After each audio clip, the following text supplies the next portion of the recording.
बिस्मिल्लाहिर्रहमानिर्रहीम अस्सलामुअलैकुम। Welcome to my YouTube channel food and herb. आज मैं आपके लिए बहुत ही मज़ेदार सी रेसिपी लेके आई हूँ सरसों के साग की। तो आइए चलते हैं, बनाते हैं, अपनी इस डिश की तैयारी करते हैं।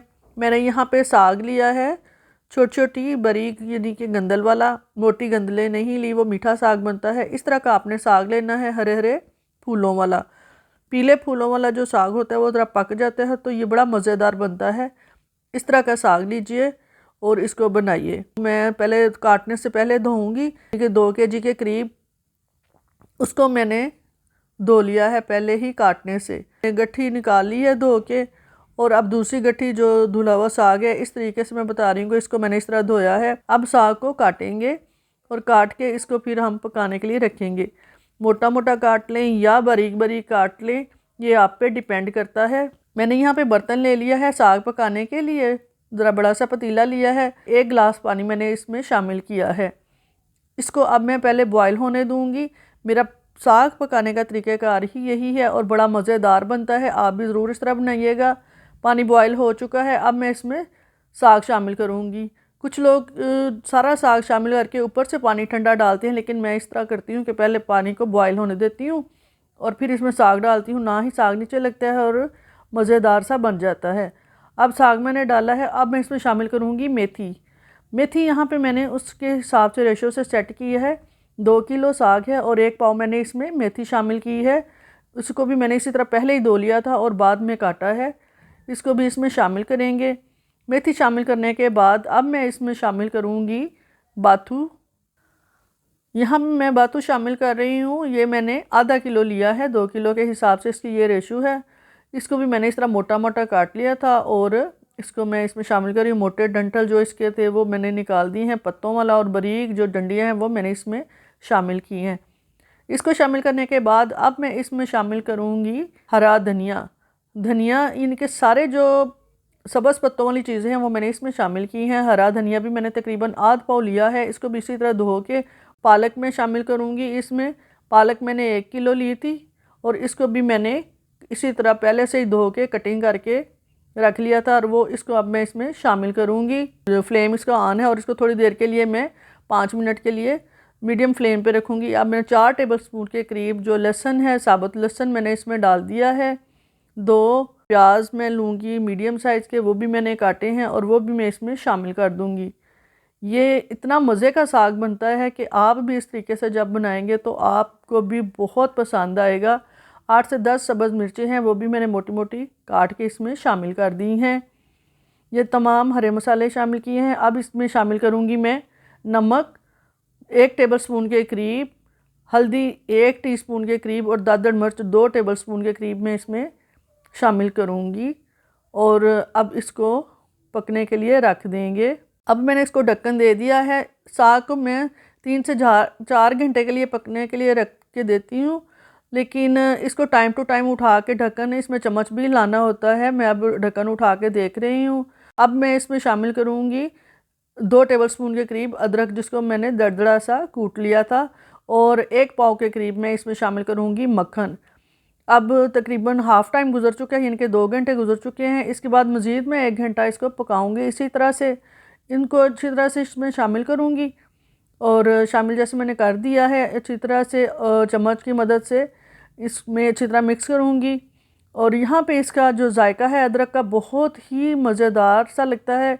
ढक्कन मैंने कवर कर दिया है साग को, और फिर मज़ीद इसको 1 घंटे के लिए रखना है। साग बहुत अच्छे तरीके से पक चुका है। चम्मच हिला के इसको चेक करेंगे, इसमें पानी भी काफ़ी इसका अपना जो था वो खुश्क हो चुका है और काफ़ी अच्छे तरीके से गल चुका है। साग मैंने पहले भी बताया था, चाहे बारीक कटा हो या मोटा कटा हो, वो मिक्स हो ही जाता है।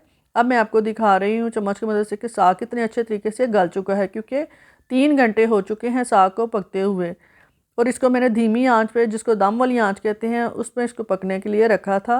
माशाल्लाह से साग बहुत अच्छे तरीके से गल चुका है। अब थोड़ा सा इसका और मज़ीद पानी खुश्क होने देंगे और फिर इसको मैं इसमें ग्राइंड कर लूँगी। मैंने यहाँ पे घोटने का इस्तेमाल नहीं किया। इसको मैं जग में, ब्लेंडर जग में डाल के थोड़ा सा मिक्स करूँगी। इसको इतनी देर के लिए ग्राइंड करना है कि बटन दबा के बस छोड़ देना है। इतनी देर में ही ये जो मिक्स हो जाएगा। यहाँ पे मैंने साग को डाल दिया है। अब साग का जो पानी है वो मैंने लिया है और उसमें मैं 4 से 5 टेबलस्पून के करीब जो गंदम का आटा है, रेगुलर आटा या चक्की का आटा भी बोलते हैं, वो मैं इसमें शामिल करूँगी। कुछ लोग मकई का आटा भी शामिल करते हैं, लेकिन मैं गंदम का आटा का इस्तेमाल करती हूँ।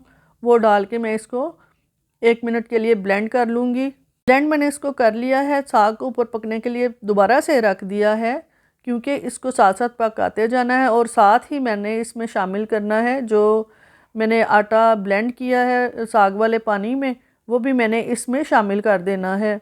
थोड़ा थोड़ा करके उसको भी मैंने शामिल करना है और साग को पकाते जाना है। साग में बुलबुले से बन रहे हैं, यानी कि साग पकने के करीब हो गया है। आपके सामने मैंने थोड़ा सा इसमें मिक्सचर डाला है आटे वाला और इसको चम्मच की मदद से हिलाऊंगी अच्छी तरह से, ताकि इसमें गुठलियाँ जो हैं वो ना बने, लम्स ना बने आटे के, और अच्छी तरह से ये मिक्स हो जाए। चम्मच इस तरह हिलाते जाना है और आटे को वाले जो मटेरियल है आटे वाला उसको अच्छी तरह से मिक्स करते जाना है।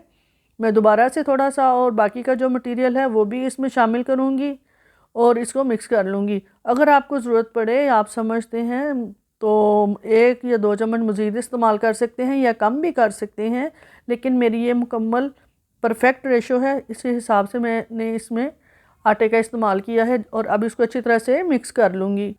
साग को जब हम चूल्हे पे रख देते हैं, गैस ऑन कर देते हैं, तो इसको तब फिर मुसलसल चम्मच चलाते जाते हैं, क्योंकि फिर साग जो पकने के बिल्कुल करीब होता है, फिर ये नीचे नहीं लगता। अब मैंने पानी थोड़ा सा इस्तेमाल किया है इसमें, ताकि ये जो इसका गाढ़ापन है एकदम से ना हो जाए, थोड़ा सा पक जाए।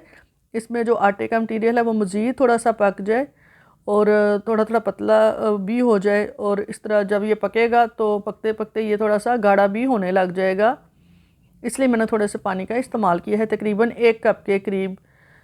माशाल्लाह से साग पक रहा है। अब इसका तड़का तैयार करते हैं। साग को मैंने चूल्हे पे ही रहने दिया है, मैंने पैन लिया है, इसमें मैं इसका तड़का जो है तैयार करूँगी। इसमें मैं शामिल करूँगी देसी घी।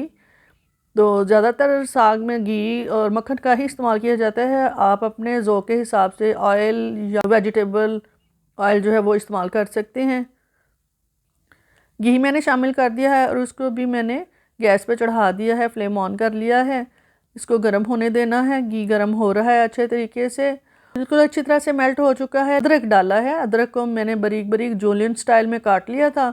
इसका तड़का लगाऊंगी अच्छी तरह से, इसको गोल्डन सा कलर इसको आने देंगे, जिस तरह तड़के का कलर लगाते हैं।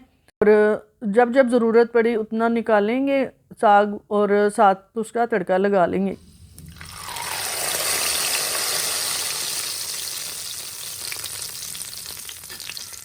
आपको मेरी ये वीडियो पसंद आए तो मेरे चैनल को सब्सक्राइब कर दीजिएगा, मेरी वीडियो को लाइक और शेयर कर दीजिएगा और मुझे इजाज़त दीजिएगा। अल्लाह हाफिज़।